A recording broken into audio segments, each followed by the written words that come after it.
bienvenidos y bienvenidas, como siempre, a este su espacio Periodismo y Sociedad.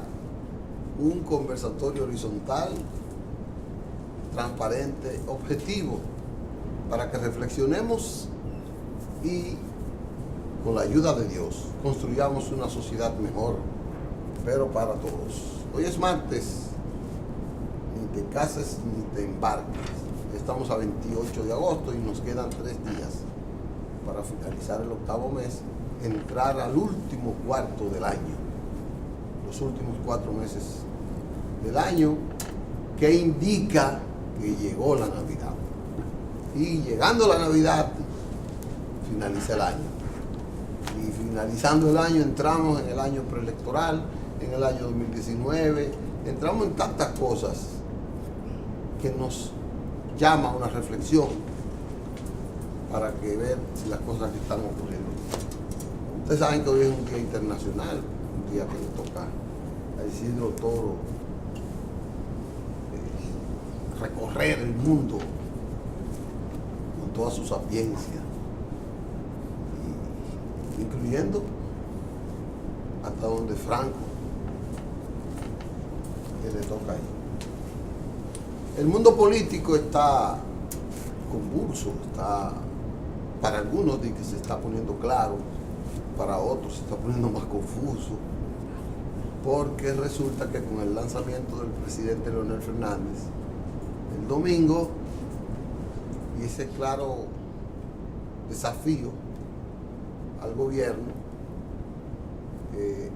se ponen más crudas las situaciones internas del PLD, se pone más tensa la situación.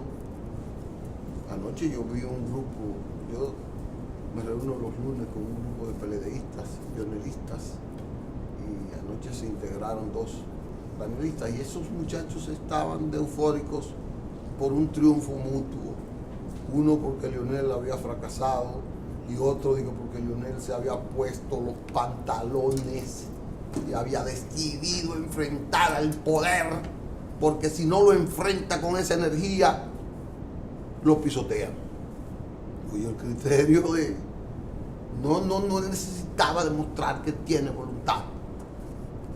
El otro dice, sí, esa voluntad es lo que lo va a hundir. Con esa velocidad con la que él se expresa, es que se va a ir al sismo. Yo no me metí en el negocio, en la conversación, porque esos son sancochos de otras carnes. Y a mí no me interesa, sí, me interesa que ellos dos se definan, que uno sucumba y que el otro triunfe. Me interesa. Tengo que ser sincero, porque eso es lo que me dicen. ¿Tú sabes por qué me gusta ver este programa? Porque tú eres sincero, yo no tengo doble cara. Yo quiero que uno de los dos triunfe, porque no podemos vivir en un litigio, en una guerra, 2 líderes en una misma casa. No se puede, ese matrimonio se disolvió hace mucho. Porque ya los dos tienen fincas distintas, tienen empresas distintas, tienen carros distintos, jipetas distintas. Y no voy a decir que más cosas distintas tienen. Pero los leonelistas están entusiasmados. Un danilita me dijo, tienen que probarse los dos, que tienen que salir del gobierno. Un danilita me dice, porque eso hay que resolverlo así. Los dos con una vocación de que ninguno puede vencer al otro y ninguno puede vivir los dos. Como dice que no podían vivir juntos estos dos. Ponme esa foto ahí, Jorge. Se encontraron ayer en un evento internacional político. El Parlacén celebró aquí un evento dirigido por Tolete. Mírenlo ahí. ¿Cómo dice el chico? Ahí donde quiera que se sienta Isidro Toro, está muerto de la risa. Y muerto de la risa los 3. No, déjame esa foto ahí. Yo tengo que verla. Existe algo universal en Venezuela, que es la decaidad. O sea, ¿qué es eso? todos aquellos que vienen del Partido Acción Democrática al final Se se reúnen, se encuentran. Y esa es la adecaidad universal. Entonces esta es la decaidad PRDista. Y el AD es un partido blanco, en su escudo tiene una antorcha y son socialdemócratas. Estos no son socialdemócratas. Pero está bien, Toro. Yo no consigo. Yo sé que usted se iba a alegrar conmigo. Esto fue un encuentro que se dio ayer en el Parlacén. Hipólito va a hablar mañana ahí, va a pronunciar un discurso. Ahí hay varios expresidentes. Ustedes saben que los expresidentes son de oficio, ¿no? Son automáticos miembros del Parlacén. Hipólito no le interesó nunca. Siempre designó ¿a quién fue? A doña Ana María, a difunta Ana María, para formar parte. Entonces, ayer se juntaron varios expresidentes y yo no sé si es el canciller o el presidente del PRD, no sé, pero están ahí porque el PRD tiene varios miembros en el Parlacén, tiene como 3 ahí, no sé, se lo dio el PRD. ¿Usted está de acuerdo con ese abrazo? Sí, muchos están de acuerdo. ¿Muchos no están de acuerdo? Sí, muchos no están de acuerdo en esa parte. Pero si ustedes fijan, la foto que está en el hoy no es la misma foto que está aquí. En la foto que está en el hoy, como que Miguel está evadiéndole la mirada y Tony está un poco más muerto la risa. Por ahí es que vamos. Anoche me dijeron en esa tertulia y esa conversación que tuvimos que próximamente viene un nuevo candidato presidencial que en los próximos días irrumpirá en el panorama político presidencial. Un joven muy valioso, de mucha promesa, ha hecho un excelente trabajo político a través de su historia. O sea, no es un joven improvisado, eso sí. Tiene muchas condiciones. Y me anunciaron de manera oficial que en los próximos días anunciará su precandidatura en el PRM. Un joven, repito, de mucha valía y de mucha aceptación. Yo le reconozco méritos importantes. Tiene un excelente futuro, tiene un futuro promisorio. Que hizo una reunión con más de 300 cuadros el pasado domingo. Aprovechó que Leonel estaba haciendo su candidatura, lanzando su candidatura para que todo el mundo se interesara en Leonel y en él no, para hacerlo con discreción. No tengo autoridad para decir su nombre, pero ya usted sabe que próximamente habrá un candidato presidencial. No será el último de la juventud de esta nueva generación que se va a lanzar a la candidatura presidencial. Y el próximo domingo ya anunció el vocero de Hipólito que se va a oficializar la candidatura del presidente Mejía para disputar esa con Luis. Luis tiene un programa agresivo, variado. Ayer le reconoció los programas sociales a Danilo, porque eso dice que lo va a hacer por ley. Eso quiere decir que también ahora lo que vaya a transparentarlo, eso está bien en esa parte. Entonces, por ahí es que vamos. Por ahí es que va la política. ¿Quién va a ganar? Porque me dice un general que la reelección está montada. Me dijo un general. Mire, está montada. Digo, pero general, está montada. Digo, ¿cómo va a ser? ¿Es verdad eso? Digo que sí. Y yo lo que digo, todo lo que me dicen, yo lo digo aquí. Yo lo digo aquí, porque eso es lo que me dice don Fernín, que le gusta que yo diga la verdad. Ándanse. Vamos a terminar con esos comentarios, porque no quiero embromar más con el abrazo con el que se encontraron, con eso de que este país era una oscuridad total. Quiero hablar con Quique Antuna. Así que en el 96 aquí que no había ni camino vecinal, ni carretera, ni luz, ni calle, ni agua, ni nada. Usted vio el Expo. El Expo dicen que cuando él llegó no había nada, esto no servía para nada. Esto es una sociedad arrabalizada, selvática. Cuando los indígenas, que salíamos de explorador, Y era Balaguer el presidente en 1996. El faro de Colón. No, el faro no existía, no. El faro no estaba prendido, estaba oscuro. Era la brújula. El palanque, la brújula era que definía eso. ¿Y la acuario de Sanssouci? No, eso lo hicieron después. Eso lo trajeron hecho así. Eso fue así. Vámonos a una pausa, pero despídeme con la foto de que se encontraron y que se abrazaron.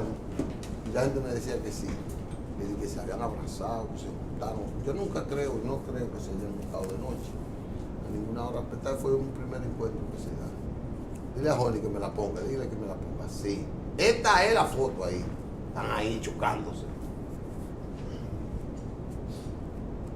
Le voy a preguntar el viernes a todo el mundo que me opine de esa foto. ¿Qué opina? Vámonos a una pausa. Venimos con Isidro Toro y un invitado especial que tiene Isidro, que se llama...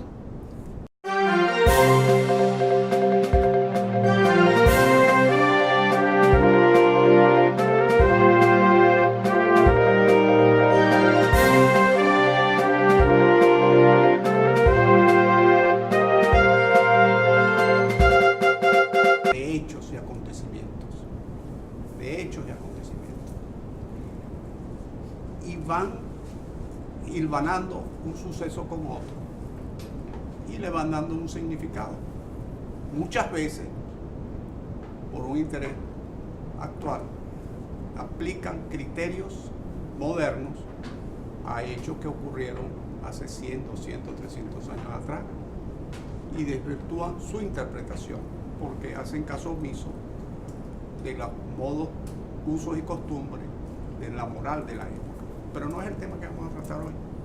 Este es un historiador que busca penetrar en lo profundo del ser humano, del individuo. Busca conectarse con el alma del personaje y conectarla con el alma de la sociedad en donde actúa. Y ese trabajo no es fácil, porque es el trabajo de un historiador, un sociólogo, un psicólogo y un filósofo. Todo concentrado en una sola persona. Ese intento, que lo ha hecho con éxito, porque ya se agotó la primera edición de su libro, lo hace Carlos Rodríguez Almaguer, quien está aquí con nosotros. ¿Cómo está, Carlos? Muy bien, feliz de estar en este programa con una audiencia tan selecta y contigo que tuviste, a mi juicio, esa coincidencia de cuando el libro estaba todavía en proceso de edición, antes de la impresión. Tuvimos una conversación breve y te dije, nosotros pensamos igual, yo quiero que tú presentes mi libro. Y le mandé el libro un mes antes y tuve la suerte de que Isidro Toro me presentara el libro en enero de este año. Y como bien has dicho, una edición fugaz. Ya no hay libros, todo el mundo está demandando los libros, las conferencias que se han preparado a partir de los 10 capítulos del libro. Y estamos ya en imprenta, estamos a punto de sacar, espero que para mediados de septiembre ya tengamos la primera reimpresión, porque no ha habido tiempo de hacer una segunda edición. La sociedad latinoamericana se ha debatido, según algunos autores, Rómulo Gallego, por ejemplo, con su Doña Bárbara, plantea la barbarie de la civilización. Lo mismo este autor argentino Sarmiento.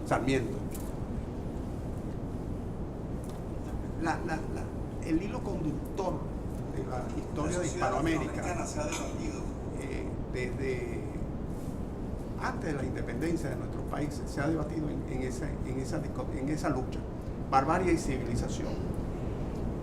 Y los enfoques se han hecho algunos historiadores sin obviar algunos aspectos psicológicos de los personajes que han hecho historia. Han obviado ese aspecto profundo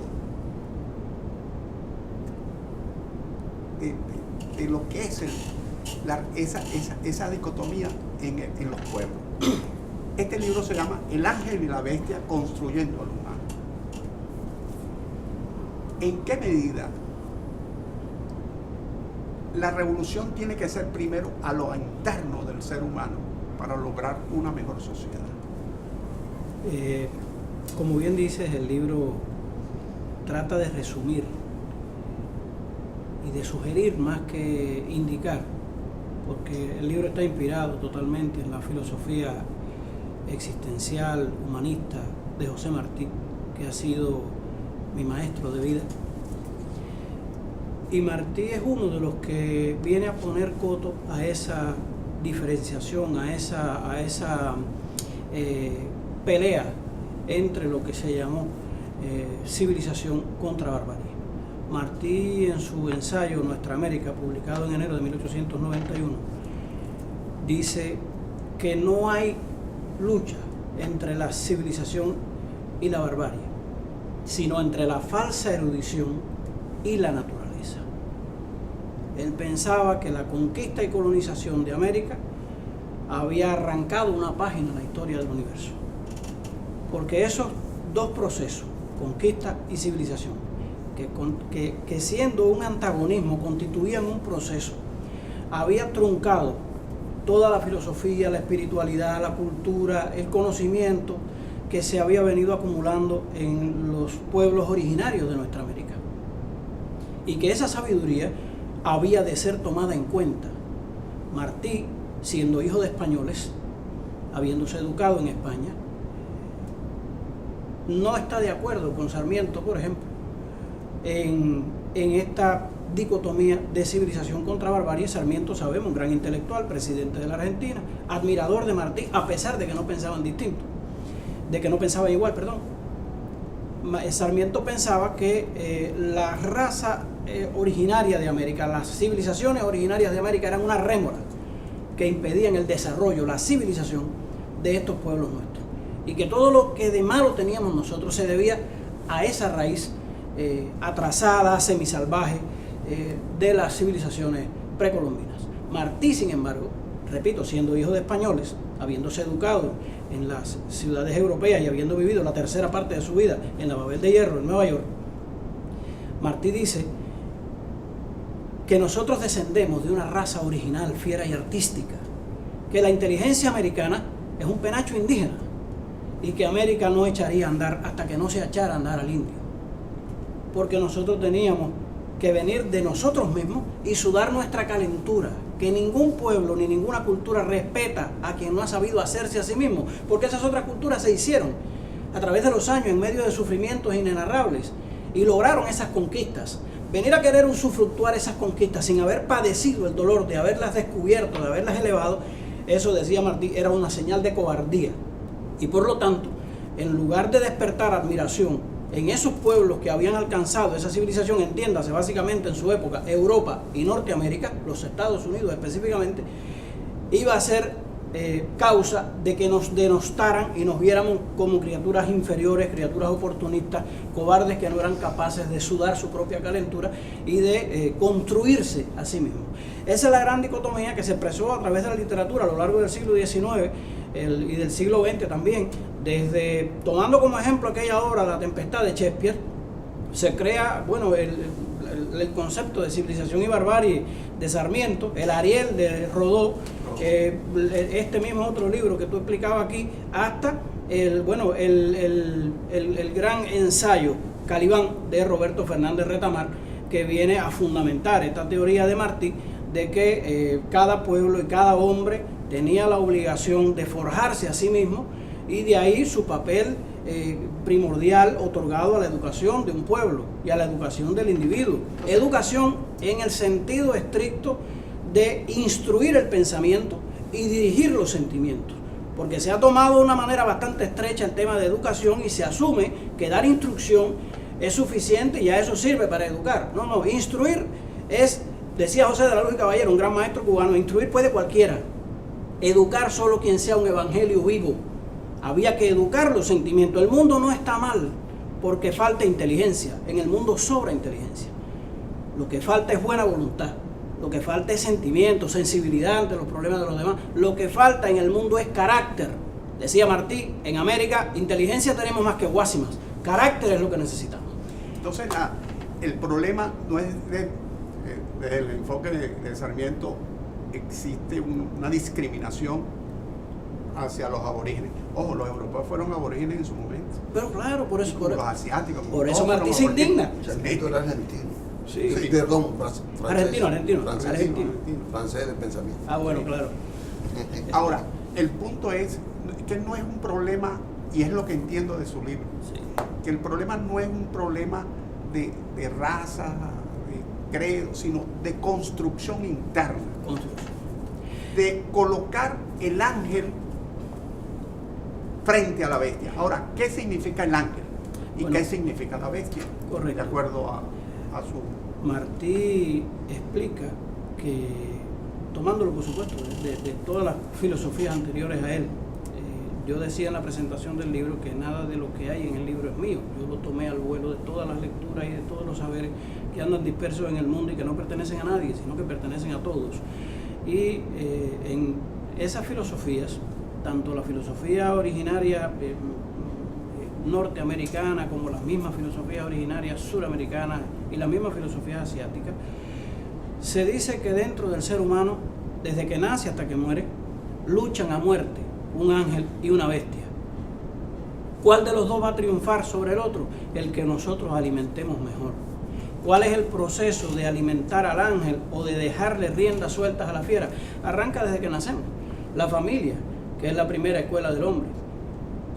La escuela, que viene a tratar de dotar de instrucción y de alimentar la razón, el intelecto del ser humano, y la sociedad en su conjunto como gran educadora. Porque se considera educadora a los maestros. No. Un buen padre, un buen jefe, un buen amigo, un buen vecino. Ese es un mejor educador que el maestro mismo.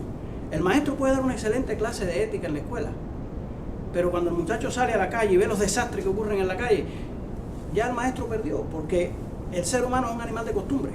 Y lo abruma la cantidad y El desarrollo del capitalismo creó ya los paradigmas para una nueva sociedad, en donde estaba fundamentado el capital por encima. Es más, la gente creía que el desarrollo humano estaba fundamentado en el capital y en el desarrollo del capital.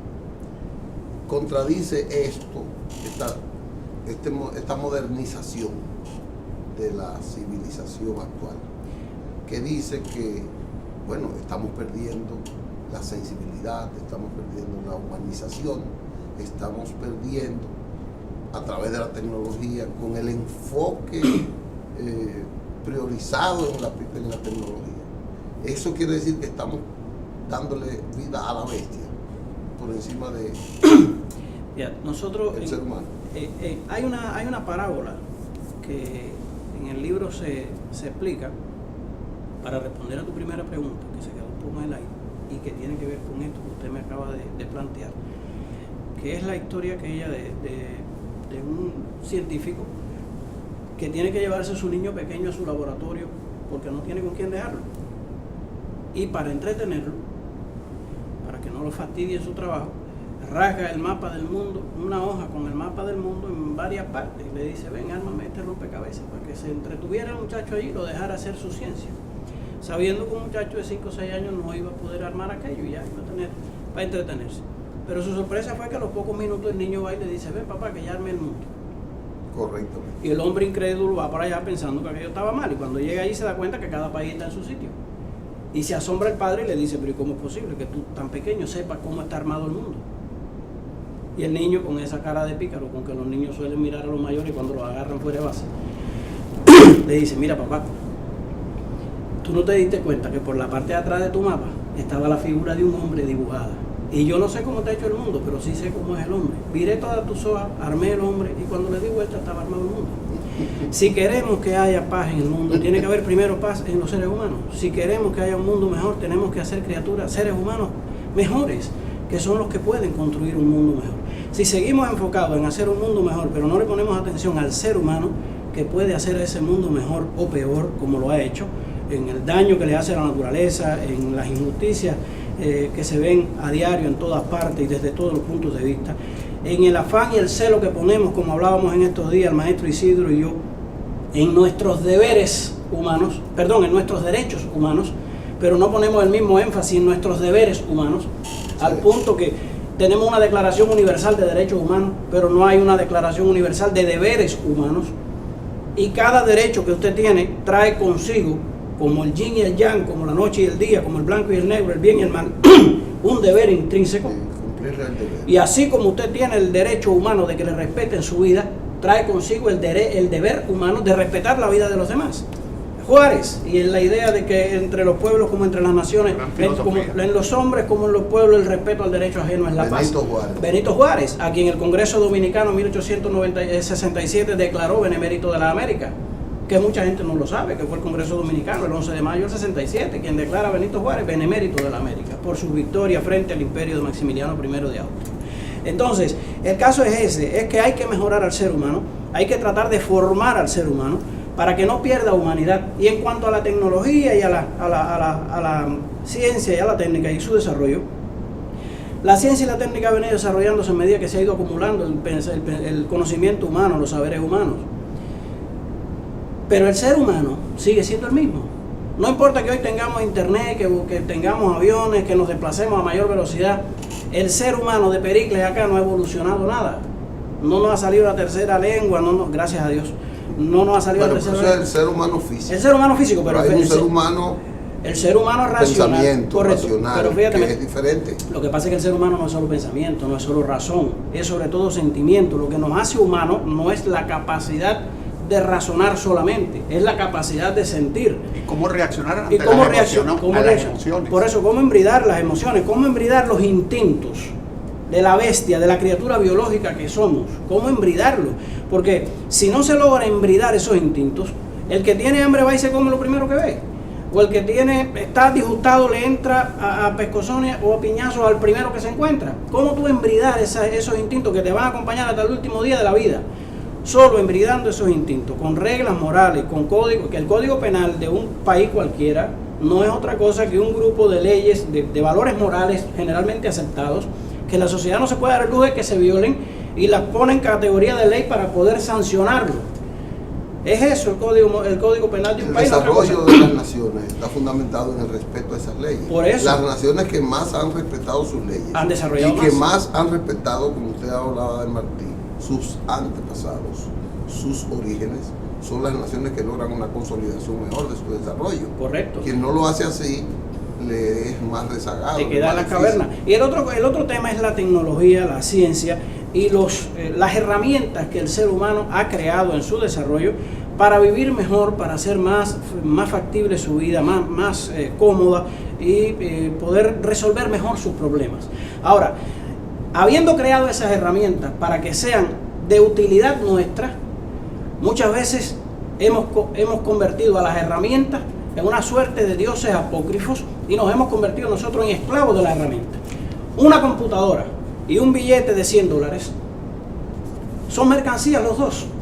Los dos tienen valor de uso y tienen valor de cambio. Ahora, el uso que se le dé no depende ni de la computadora ni del dinero. Depende del ser humano y de la sensibilidad del ser humano que los usa. Usted puede usar la televisión y la computadora para crear programas educativos que instruyan, que preparen, que culturicen a un pueblo. O puede coger todos esos medios para crear pornografía infantil o esclavitud o combate de eso a muerte, como se hacen en muchos lugares, e idiotizar a la mayor parte de los seres humanos y mantenerlos en ese estado bestial, latente, y que no se despierten, porque el gran problema del ser humano es que le gusta que lo entretengan como todos los animales. La diversión rezagada que tenemos. Fíjate que lo voy a interrumpir con dos frases suyas. Ninguna sociedad puede aspirar a crecer más allá del nivel al que ha hecho avanzar su sistema educativo y a sus profesores y maestros. Y otra frase aquí más adelante. A la única criatura a la que le es indispensable educarle el sentimiento, se le abandona la casualidad y se le atiborra de conceptos vacíos que solo tienen de utilidad el de hacer ascender el siguiente nivel de instrucción en caso de ser memorizados correctamente.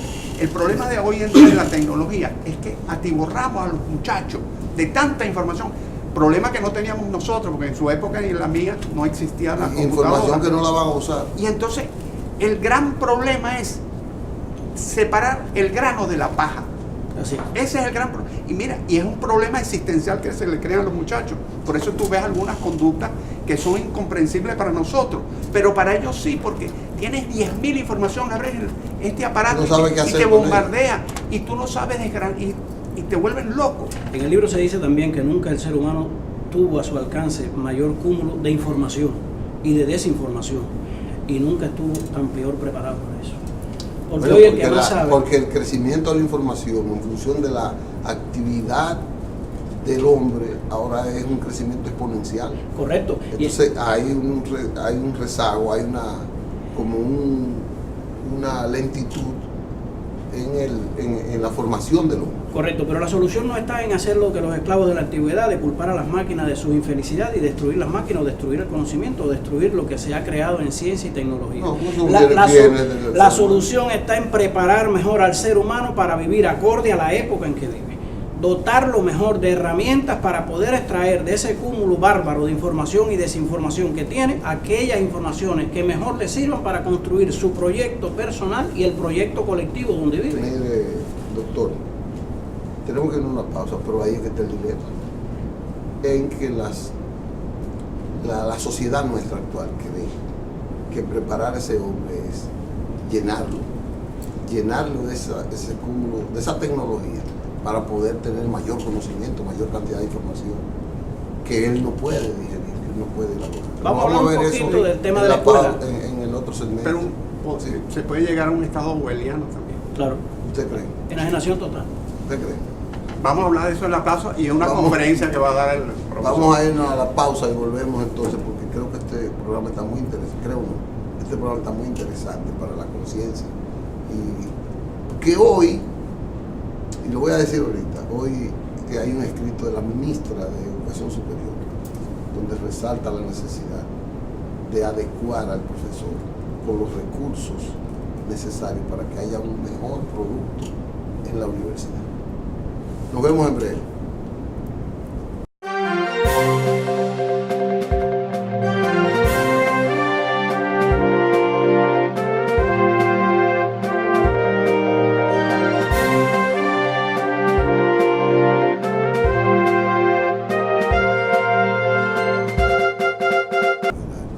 Isidro, el distinguido invitado. Tenemos algo pendiente del segmento anterior. Sí, de la escuela, el papel del maestro y ¿qué va primero? Si el problema de la tecnología es la educación o si la educación tiene que ser dirigida por el tutor, que es el maestro. En el libro yo digo que hay una distorsión del papel del maestro en los tiempos que corren. Interpretaciones tal vez... pierde valor permanentemente. Por supuesto. Es que el maestro es el único que tiene en sus manos el futuro de cualquier sociedad. Eso está claro. ¿Y quién forma al maestro? Lo que pasa es que muchos maestros no lo conocen. El maestro lo forma la sociedad, pero se forma a sí mismo desde que toma conciencia de su papel. De su papel como ser humano y de su papel como formador, de su papel social. Entonces, el maestro está en la obligación de pensar cuál es su papel. Lo que pasa es que en las sociedades actuales, sobre todo en las sociedades menos desarrolladas, al maestro lo agobian tanto con un nivel de presiones económicas para que garantice su existencia material, que buscando los cheles, como se dice en buen dominicano, para sobrevivir al mes, no tiene tiempo de pensar en cómo prepararse mejor para poder cumplir a cabalidad el rol que la sociedad le indica. Y fíjate que digo la sociedad, no le digo los gobiernos, digo la sociedad. El ciudadano que es capaz de entender que forma parte de un conglomerado social, más allá de los distintos colores políticos que pueda tomar una época o la época en que existe, ese ciudadano está en mayor capacidad de prestar un mejor servicio a la sociedad, porque está pensando en términos de país, no está pensando en términos de grupo. Pero debe primar a la vocación primero para entrar a por supuesto magisterio. Que la vocación, o sea, el magisterio debe ser una vocación y intrínseca o de conciencia. Para ser ingeniero, para ser doctor, para ser informático, para ser físico nuclear, para ser aviador, te hacen una cantidad de exámenes increíbles y tienes que pasar una cantidad de obstáculos increíbles. Pero si no puedes ser nada de eso y quieres ser algo, entonces eres maestro. Sin pensar socialmente que no hay ni pilotos, ni neurocirujanos, ni médicos, ni nada, si no hay maestros, si no hay buenos maestros. Entonces, es vital que la sociedad preste atención a sus maestros, porque en la calidad de sus maestros estará su nivel de crecimiento como colectivo. Sí. Si no mejora la situación del maestro, no va a mejorar la situación de la sociedad. Y en este sentido yo decía que hay extremismos, todos los extremos son malos, y mucha luz oscurece y la mucha miel aburre. Es decir, todo lo que llega a un extremo se convierte en su negación, y a fuerza de ir dotando al maestro de herramientas para facilitar su trabajo, como usted hablaba en la sección, al final de la sección anterior, computadora, video, videoconferencia, etcétera, se ha ido sustituyendo el papel del maestro en el aula y se le ha querido llamar facilitador. Si el maestro es el facilitador, entonces se dice que la tecnología son los maestros. Esas tecnologías apenas pueden ayudar a instruir. Sirven de apoyo nada más. Y los que tienen que dirigir el proceso son indefectiblemente los maestros. Y la data de la tecnología no puede ser manipulada para hacer una sociedad unidimensional. Claro que puede ser. Claro que puede ser, por eso el papel del maestro, porque la computadora, si usted le pone ahí una carrera de caballo, eso es lo que va a reproducir. Y si el maestro lo educan en las escuelas y lo adoctrina para contribuir a retroalimentar esa sociedad unidimensional. Pero fíjate, aquel que no es capaz de darse cuenta, el que no es capaz de darse cuenta de la necesidad que tiene de formarse a sí mismo y deja a que otros lo formen deliberadamente, por supuesto que eso será lo sumo. Pero eso es una sociedad libre, pero en una sociedad que un muchacho que nace en una sociedad autoritaria, dictatorial, de partido único de Estado, nace y ya viene y observa usos, costumbres, etcétera. No entra como un robot más a esa maquinaria de moler conciencia, ¿no? Mira, la misma historia humana desmiente esa posibilidad o te responde. No desmientes, porque tú no estás dando una afirmación, estás haciendo una pregunta. Yo creo que la misma historia humana te responde. Los enciclopedistas, los iluministas franceses nacieron de una monarquía autocrática de siglos, no ya de un gobierno unipartidista o lo que fuere, que dura apenas unos pocos años y que tiene en la historia humana alrededor de 100, 150 años. Monarquías hereditarias que duraron siglos.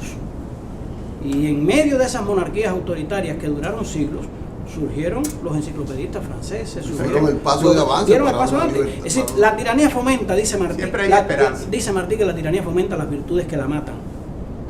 Porque el mismo, es decir, como decía Lincoln en su discurso de Gettysburg, tú puedes engañar a todo el mundo una parte del tiempo, o puedes engañar a una parte de la gente todo el tiempo, pero no puedes engañar a todo el mundo todo el tiempo. Y aún en esos sistemas han surgido aquellas luces, aquellos hombres y aquellas mujeres que no se han dejado domesticar y que han venido a dar el vuelco. 31 años la tiranía de Trujillo. ¿Y de dónde nacieron los que derrocaron la tiranía de Trujillo? De la misma tiranía de Trujillo. Entonces, siempre la especie humana va a tener un sexto sentido que lo va a llevar a desconfiar de aquellos adoctrinamientos, de aquellas manipulaciones. La libertad que se es inherente al ser humano. Es inherente. Decía Martí que todo hombre lleva en sí el principio de lo justo. Es como una chispa que está dentro de. Y ese es el primer estado del derecho. Porque en el centro de todo, decía Sigmund Freud en el Malestar en la Cultura, en el centro del derecho, en el centro de la cultura, en el centro de toda relación social, hay esa chispa, y esa chispa tiene un nombre: justicia. La justicia, el sentimiento de lo justo. A usted no tienen que adoctrinarlo o darle una clase de ética o pasar un doctorado en ética para usted, ante una situación determinada, saber si es justo o es injusto. No importa que no le hayan, se va a inclinar en a lo justo. No importa que no le hayan hablado nunca del bien o el mal. Por eso yo siempre me escapo de las redes, de las ideologías y de las políticas y me voy al plano ético, porque el plano ético está mucho más arriba, mucho más elevado. Y en la medida en que nosotros sigamos analizando, en la medida en que nosotros sigamos enredados, analizando ideologías, analizando posiciones políticas, cosas que son del día a día, de la práctica, y no nos vayamos al plano ético, que es lo que nos va a salvar, las sociedades van a seguir enredadas. Porque nosotros analizamos, por ejemplo, un problema tan grande como el que está afectando al mundo entero hoy, que es la corrupción.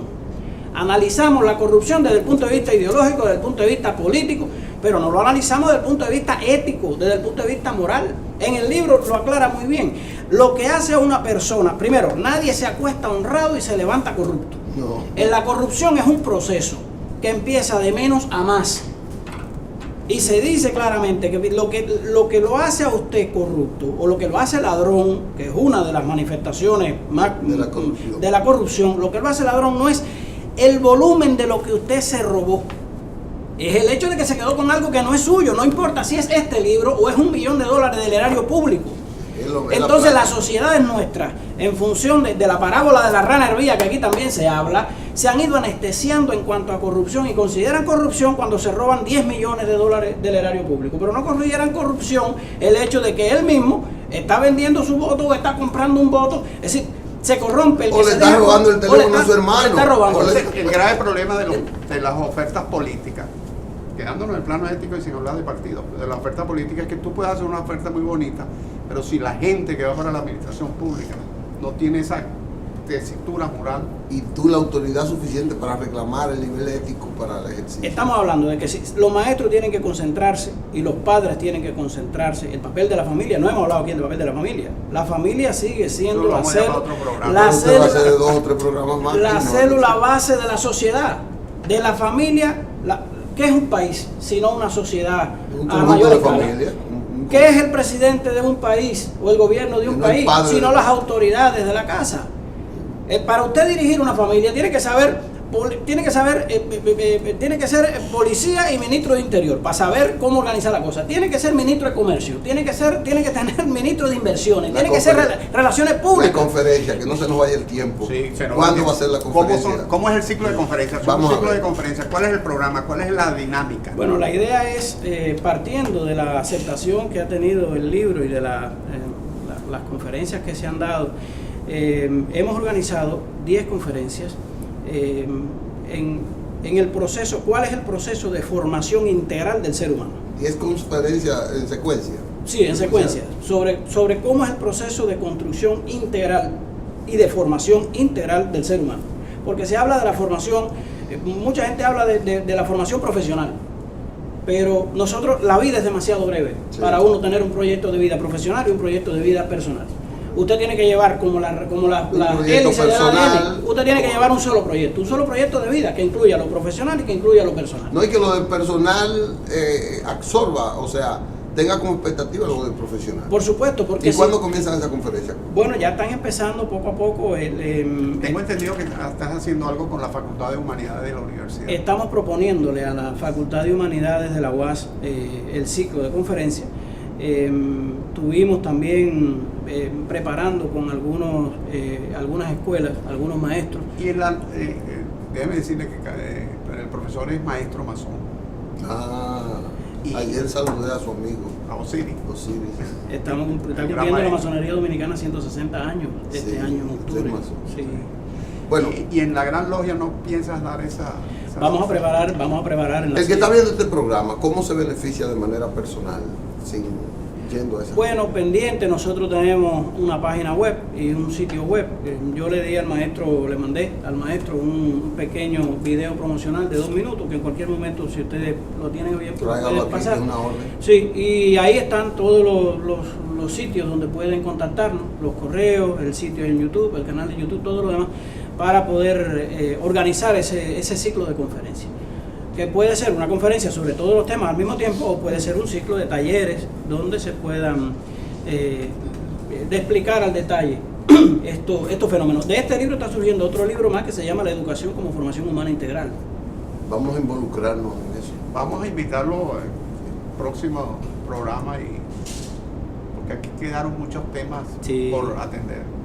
El tema de la familia me interesa que lo tratemos. Mucha tinta en y profundicemos más el de la escuela. Por supuesto. Y su rol en la perfección del... Antes que llegue el mes de octubre, con vuestra venia. Lo traemos. Bueno, pues muchas gracias. Usted ha dignificado este programa, usted ha honrado este programa, le ha elevado el nivel al programa y a la presencia de todo yo. Y ustedes me han hecho un gran bien. Le agradecemos mucho. Y yo sé que la ciudadanía que nos ha visto, que nos seguirá viendo, que este programa se va a repetir varias veces, siente que usted le ha picado el amor propio. Y ahí le digo. Toro, gracias. Gracias, don Carlos. Muchas gracias a ustedes. Ustedes y nosotros nos veremos mañana ya hablando ya de temas jurídicos con Omar Ramos aquí en el programa. Continuamos tratando de hacer cada día un mejor programa. Así que hasta mañana si Dios quiere.